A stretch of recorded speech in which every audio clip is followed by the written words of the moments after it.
Well, it's very difficult to describe oneself. When you look at others, then they tell you, you've done this or you're doing this. And probably that is one which shaped me. And today my big school has the motto called truth, determination and perseverance. And those are the three pillars that I grew on actually as a person.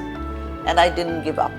As a woman, you have to be resilient, you have to be strong, and don't look back, look ahead, because I'm a very positive person. I was so thrilled to see that boy's affection towards me. Why? Because that bonding he wanted to create. That is the home of a child away from home, you see, and he wouldn't leave my hand. I think a very sound vision is very important. Unless you have a vision, you cannot proceed. And that vision will happen only if you're at it, you're walking your journey. That road ahead is important. Oh, I love gardening. Okay, that's very evident from the wonderful I love gardening. I can live with plants, believe me. And next is I love making pickles. I love people. I'm a very people's person.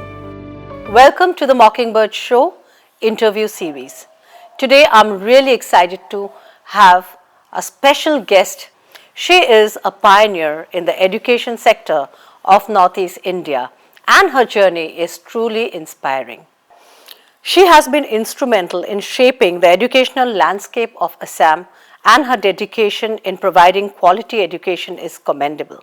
She is the founder trustee of Maria's Public School and Maria Montessori House of Children, and she set this up in 1988. This small preschool she set up as the Maria Montessori House of Children has expanded into a senior secondary school which is providing a diverse range of courses and activities. So welcome on the show, Nellie Ahmed. It's such a pleasure to have you here, ma'am. So how did you envision Maria Montessori House of Children, and what actually drove your passion for education? Thank you, Vasavvi. Yeah, it is actually, I got trained in the Montessori method of education, and then my mother was wanting me to come and work here and check out the schools. And when I did find them through Montessori. So that's how when I said, okay, I'm going to open one. And that's the time when I got my family support, my sister, my brother-in-law, my elder sister, my brother. So they said, toy kulakyo. And that is when I said, okay. And I, said, okay, I will. And that is when I plunged into it. And when one of my friends, she brought her child and she said, Nellie, come on, open a school, take care with you. I said, I can't open with one student. She said, you can, you will be able to manage. And that's the confidence I got. And it started with one. And then I was still wondering, how is it going to happen? I mean, I was in a rented house, and my mother was with me, and my mom was the encouraging, factor behind me. She said, no, worry, you will be able to manage. And by I saw kids were doubling up. And let me tell you, I started way back in 1988.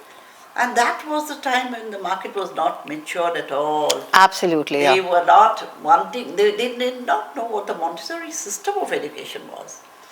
And that was my biggest pleasure, because the word of mouth went around in the society, and I got the cream from Oil India to tea to everyone. And, believe me, it was within a month's time it doubled up. Again it doubled up. And there was no looking back. So, and my passion for education, as you say, well, yes, when you do a course and when you're skilled at it, and you don't find that whole system is not here, then there is a challenge. Okay, I will do it. I can manage.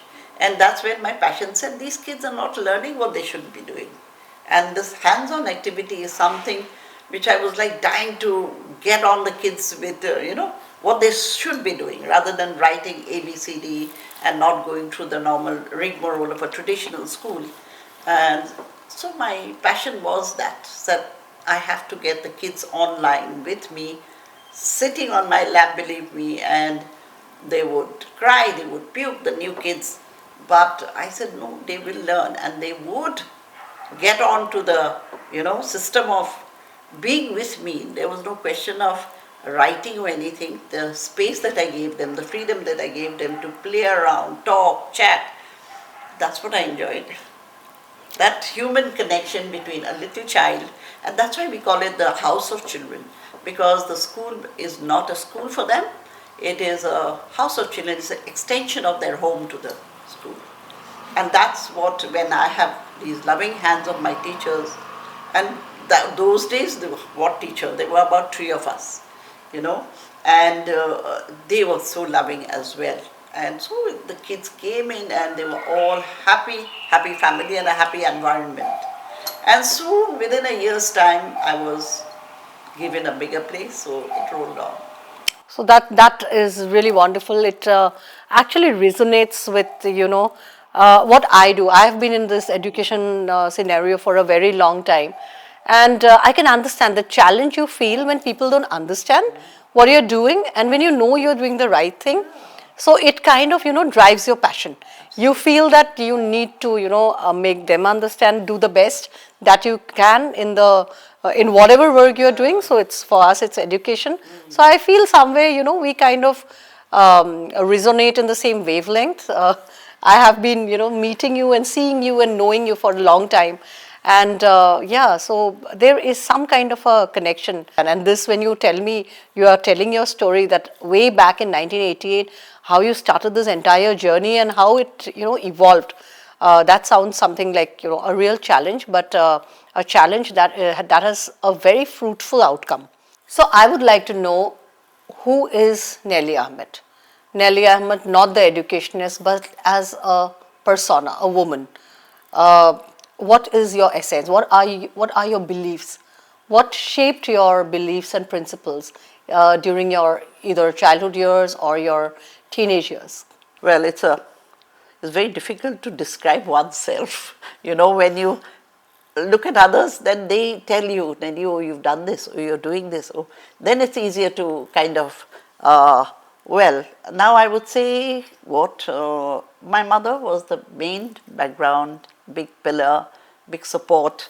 And seeing her struggle in the early years when my father died, when I was very young, I think seeing her, the challenges came about.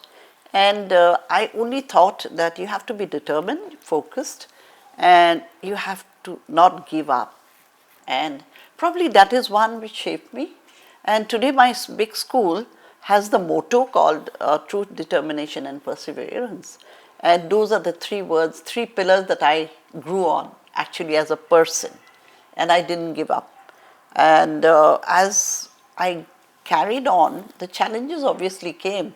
The challenges were many, and I made sure those challenges were met, and I made sure I had to overcome those obstacles.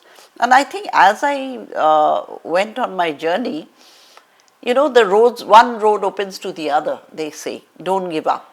And that is what I think shaped me in a way, that my determination grew even more. I became firmer and I said, never give up. That is where I felt that, yes, as a woman, you have to be resilient, you have to be strong, and don't look back, look ahead, because I'm a very positive person. And sometimes, I don't have money, okay, I need to buy the land, there is no kind of support anyway, but then I went ahead and I got the support as I needed to have. So I think a woman got to be very strong, and that strength will come from within. And if you look at it from your inside and look at it outside, look at the journey ahead, look at the road ahead, and I think that makes a person, whether it's a man or a woman, to really shape your career, shape your life, shape your intellect to go ahead. And that's what I feel, that is what it is. As a woman entrepreneur, we always see that, we have to juggle between a lot of things, the home and our work and our children and other things, keeping in touch with our family, extended family, and so many other responsibilities that come along with it. And recently when I was, in my TED talk, I talked about this glass ceiling that we need to break in order to achieve what we want. So here, when we talk about women entrepreneurs per se, we have seen a lot of them overcome a lot of challenges. So how did you, as an entrepreneur, balance work life? Thanks. That's an interesting question, because women do face this position when they come into a place and they have to balance it out and do the multitasking. And I think that is the time when a woman has to, or even they manage to do it. And I think I did manage to do that. As an entrepreneur, if I think many people don't know, even you don't know, I had a cane and bamboo business. Okay, that's interesting. Yeah, I started with that because I'm very fond of cane, very fond of bamboo baskets and whatnot. And that I started, and that was booming. That I think on NSIC at that time, they encouraged me and another friend, Shrimanti Datta. She is still doing, I think she's based out of America now. She and I was selected by NSIC, and we were the first women entrepreneurs to be sent to Birmingham, the gift fair, which I was talking about. And there we did very well. And we didn't come back with anything. It was all entirely sponsored. So that was one big encouragement.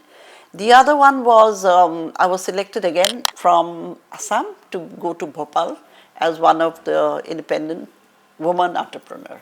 So again, I was there selected to be amongst many from all over India. So that was a beautiful experience, and I think those are the stepping stones to your encouraging yourself and being appreciated by one and many. And thereafter, there was no looking back again. Then I was selected again to go to Goa. I took all my products, whatever, furniture, baskets, everything got sold off. At that time, it was like hot sale for cane stuff from Assam. And there were many. In 3 days, I was back in Assam, Guwahati, because I said I don't need to be here. Everything is sold off. So, those are the little things. By and by, I started my school also.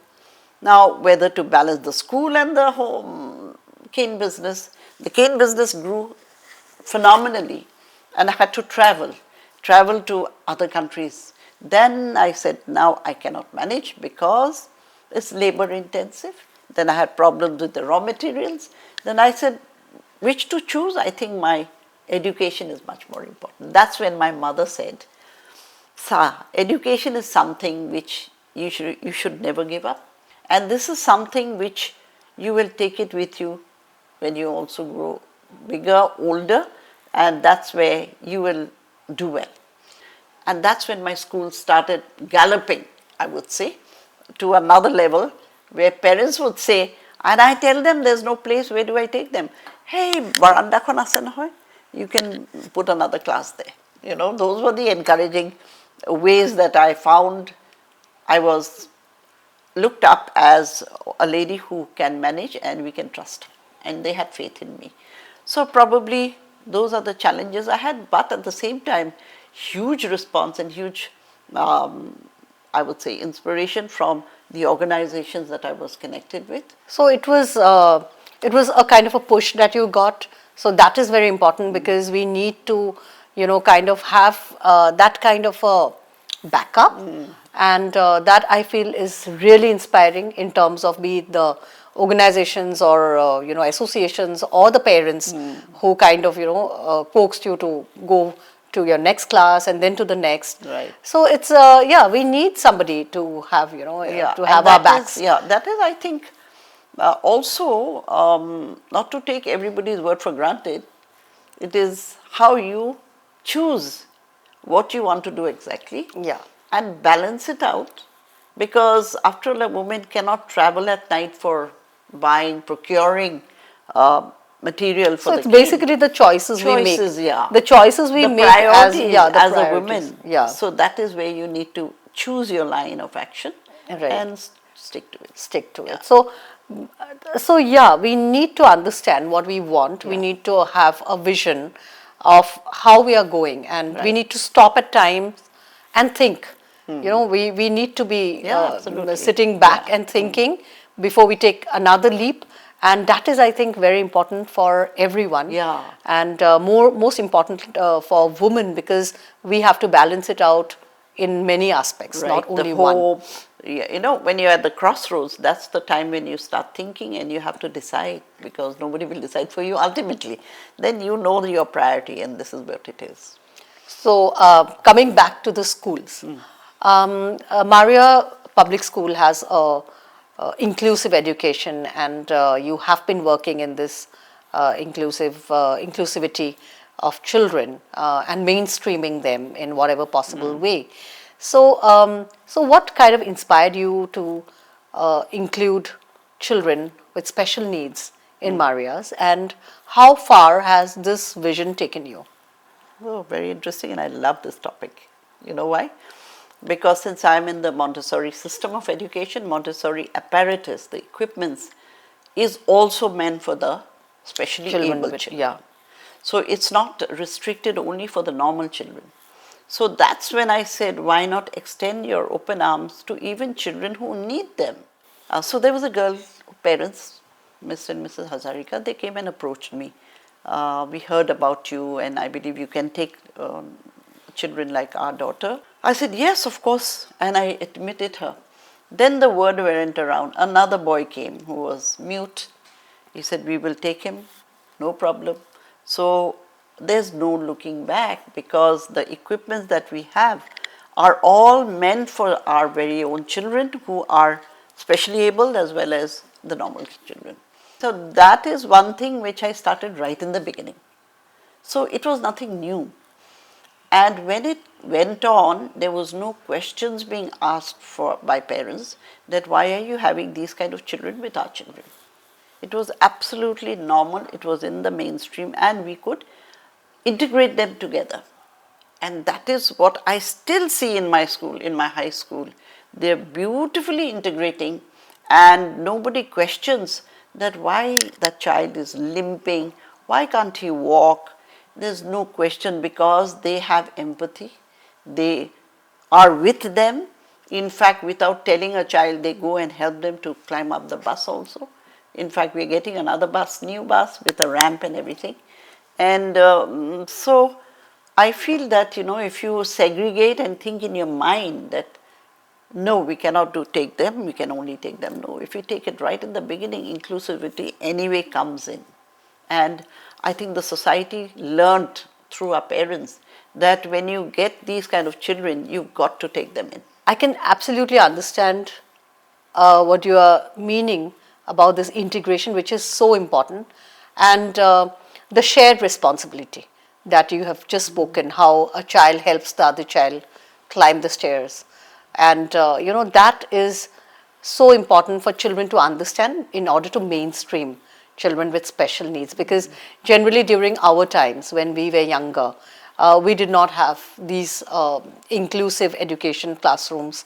As a result, I personally had kind of a gap with children with special needs, because we were not accustomed Exposed. to exposed to that, accustomed to them, and that created the gap. So now it is very, very important, and more so because there are a lot of these children who need to be mainstreamed, who are not they do not need a special area, but they need to be with us. And now a lot of schools also start opening up. They're opening their doors, and that is a very positive sign.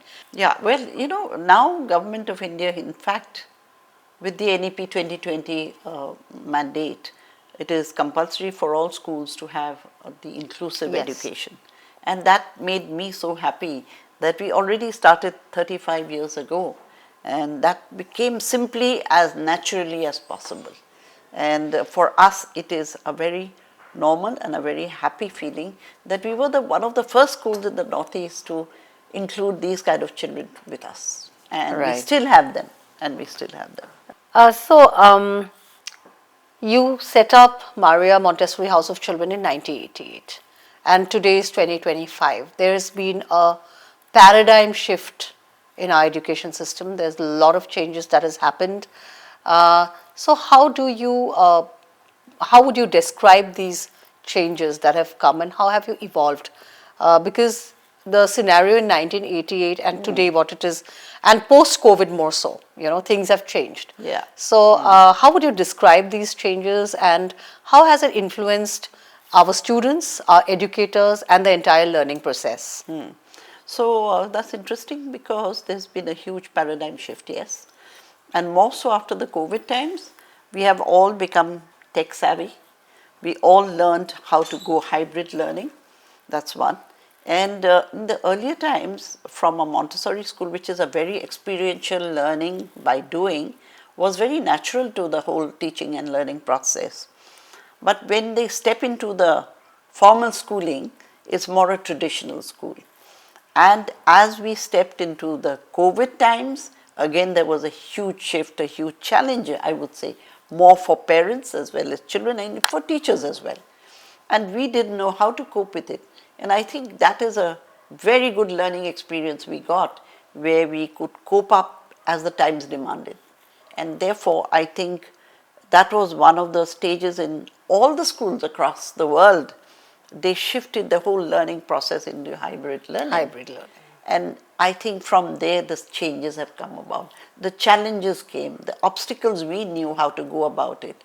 Teachers didn't know how to handle. I didn't know for sure, didn't know how to handle the online learning and training, but ultimately we all got used to it with the webinars happening, and I think the whole world was shaken, and we managed to come together, and that changes came about, right? Right. And one more thing is, during this, when the NEP 2020 was declared by the government, by the Ministry of Education, we felt actually very happy because it's a huge, lovely learning move, and for the landscape in education, it's an experiential learning, Right. which is more freedom for children to learn and do and understand.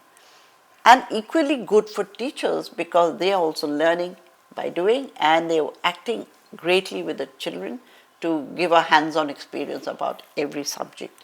I think that is also one big move for the NEP 2020. Right. Yeah, So now the educators are co-researchers with the children. Co-researchers are with and the they children. Yeah. learn together. And Right. I think yes, it was something which was really Much needed. needed, yeah. Much Yeah. needed, and it kind of took us away from the rote learning, Yeah. which was so prevalent in most of the schools.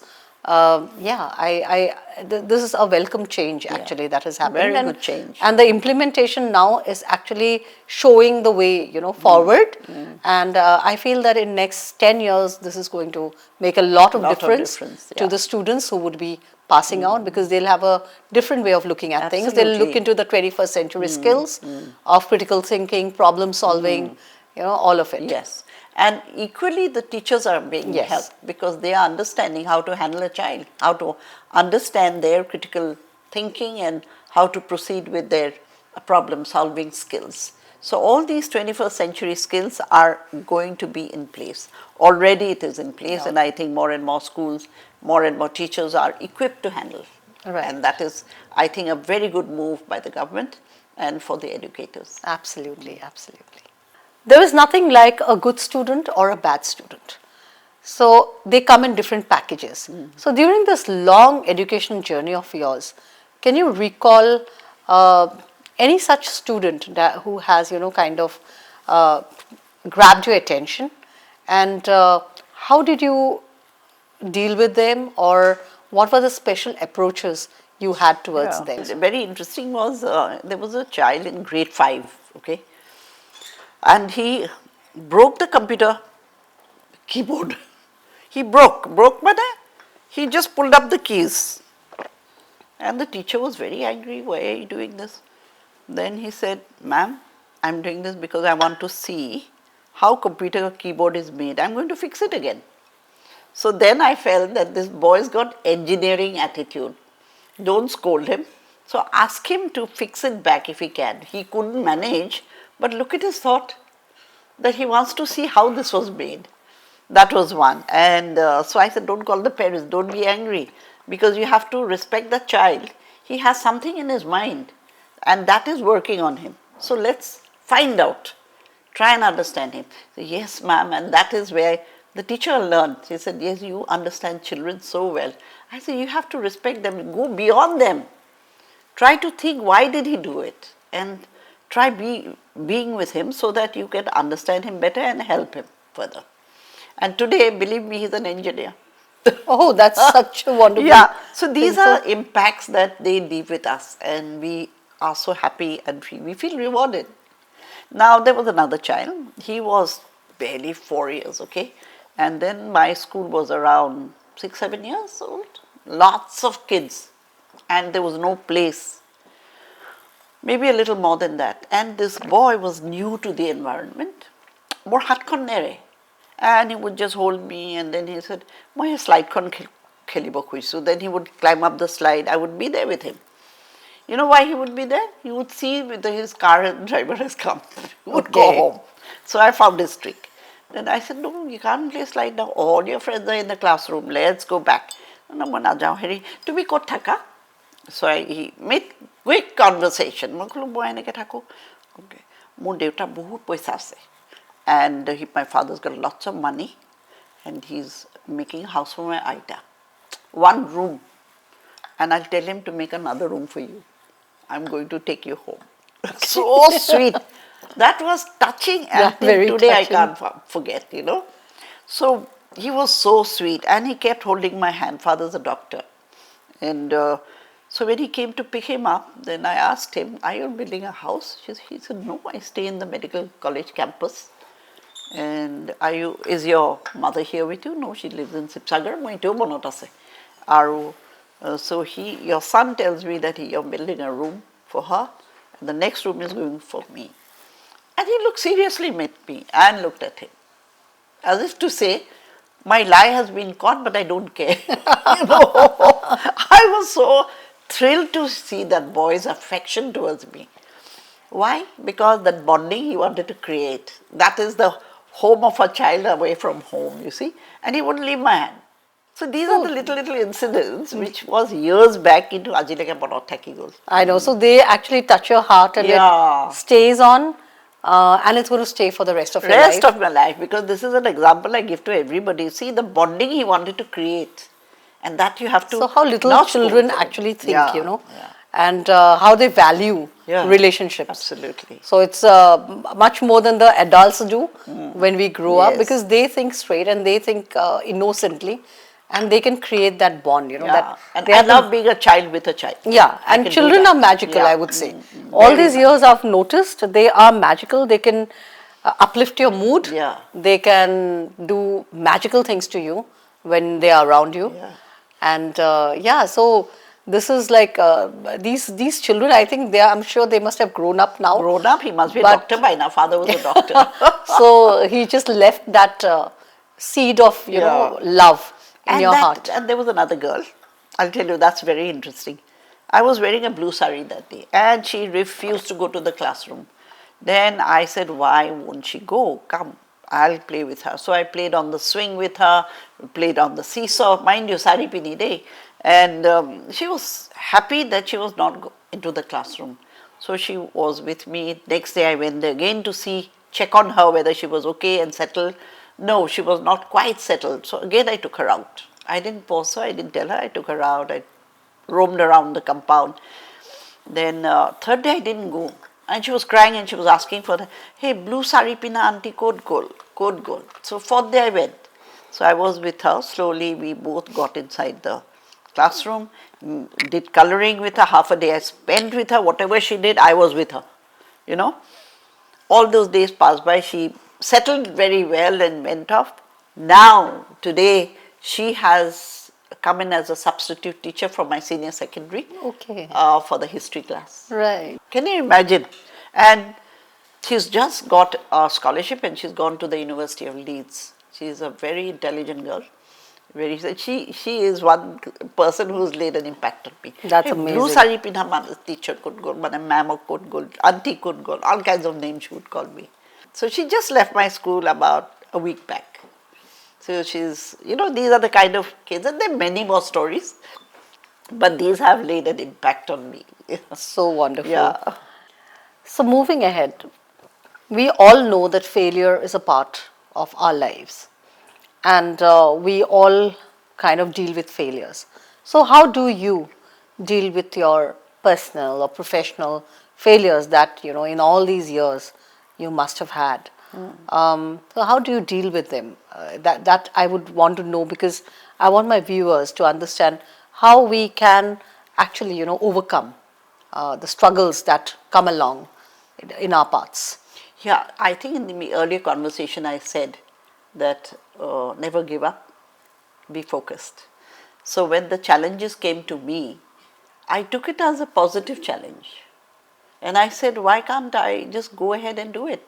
As the saying goes, if the slide you get up on it, you just slide down. But if you have the obstacles, that's when you learn. And I think the obstacles must be there. Failures is another pillar of success. So I think the failure bit is very, very necessary in everybody's life. And I'm sure everybody has had their failures. And these failures should turn around to a positive side so that you can grow stronger. I think that happened to me. Because each time I was told, no, you can't do it, I would tell myself, why not? And I would go ahead. True, true. In these, 25 years of my journey as an educator, I have got used to challenges in such a way that sometimes when I get up and I find that everything is in order, I would really, think that what's the next challenge coming up, because that actually sets the ball rolling. Absolutely. So you just move on, otherwise it's like a static thing. It's absolutely, it's boring. Yeah, it's boring and there's no boost. So challenges actually come as a boost, I feel, because I love challenges. Yeah, and it's it helps us apply the 21st century skills of critical thinking and problem solving. Right? So, I just, when you were talking about your and how we look positively into it, it just came into my mind that how I keep nowadays wanting some challenges so that I can move on, move forward, and again land up in some other zone. So that's very important, at times. And when you have a problem, challenge, there will be a solution. Always. Always. And that solution is in your hands. You can't look for solutions with anybody. Let me tell you this. The solutions, the problems, I solve. And the support system, if I get, I get. I don't get, I can go on. That's my way. And I find it so funny. Nellie, will you stop? Sometimes they tell me, come on, Itya, what next? I said, I can't stop. I have to go on. Okay, what is life otherwise? Life is about going on. After more than 5 decades of your journey in the education sector, what are the 3 lessons? How would you encapsulate your experiences of learning, of growth, of human connections in your life? I think a very sound vision is very important. Unless you have a vision, you cannot proceed. And that vision will happen only if you're at it, you're walking your journey. That road ahead is important. Secondly, the human connection, I think, is your communication skills. Your communication with everyone should be open. It should not be only with the kind of people you know, it should be with the people who are underprivileged as well. I mean, give a helping hand, do some charity work, and I think that communication is very important for you to grow as a good person, a good human being. Ultimately, we grow to be a good human being. What we are imparting in school this is what it is. And I think that communication with mankind, with people, is very important for the connections to be open and to absorb any opportunity that you get and to take it along.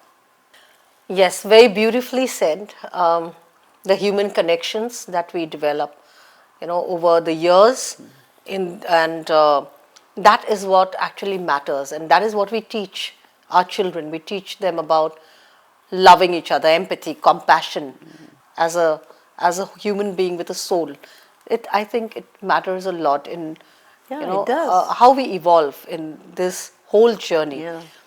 And so, who is Nellie Baidu when she's not working? What do you really enjoy doing when you're not working? Oh, I love gardening. Okay, that's very evident from the wonderful I love gardening. I can live with plants, believe me. And next is I love making pickles. I've taught my girls, they make fun nowadays. I love cooking, trying out new dishes, definitely. Hosting. I love people. I'm a very people's person. That's why I'm saying, I connect with a lot of people from any strata of society. And that is important because you are, as a human being, you have to be in touch with all kinds. And that is what I feel is the kindness in you, the good soul that you can be, do good to others. Do not count your blessings to get back from others. Give what you can. And that doesn't go with my success. What I can, I give. And I love giving. And I love hosting. And I love people in my house. And that's what I enjoy doing. I love flowers, as you see. I love gardening. Yeah. So it's like being with people, doing your things, and gardening is very therapeutic, I would say.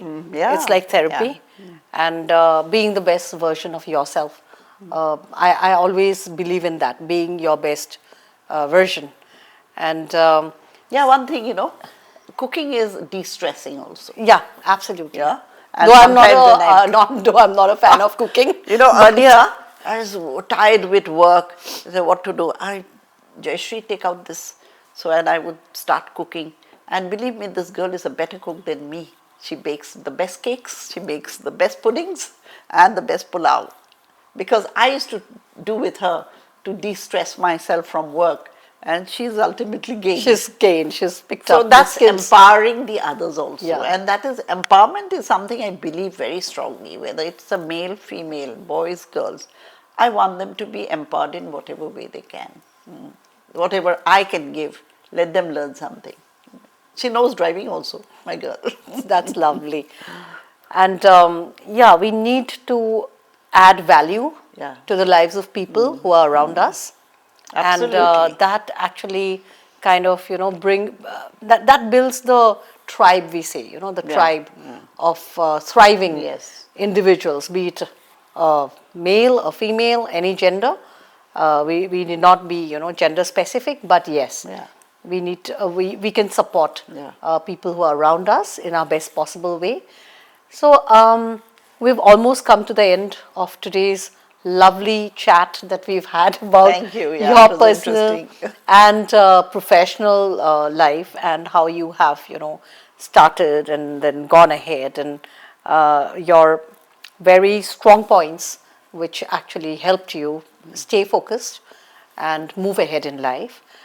So before we wind up, I would like to address our audience, tell them about your few words of wisdom from the long experience that you've had, to all educators, aspiring educators, parents who are watching us. Yes, you see, the whole life is there. You do not waste time. That's one thing I would say. Take the best opportunity whenever you get. And as for educators, I would say now, after so many years of learning and running a school and doing all kinds of things, I still did a leadership program from IIM Kolkata. And I got an excellent for that. And my case study was on our special children, because Lovely. I've worked with them. So you see, learning never stops. You go on. And any opportunity you get, I tell my teachers, this is a very good program, go for it. And they do that. Because you see, learning will never stop at any age. So that's what I would tell all educators. I would say that just take the opportunity where you can to get more learnings, and that knowledge will help you ultimately. And knowledge is life, I would say that. Yeah. Thank you so much for joining us today on the show, and for sharing such wonderful experiences. And I am sure our viewers will have a lot of takeaways from your life, from your experiences, from your learning, and these will apply to their lives, because we are, as I said, we are empowering and trying to help handhold everyone who comes along, and every person's life's journey, whatever little we learn, actually helps us move ahead. So thank you so much. It was lovely having this conversation. Thank you.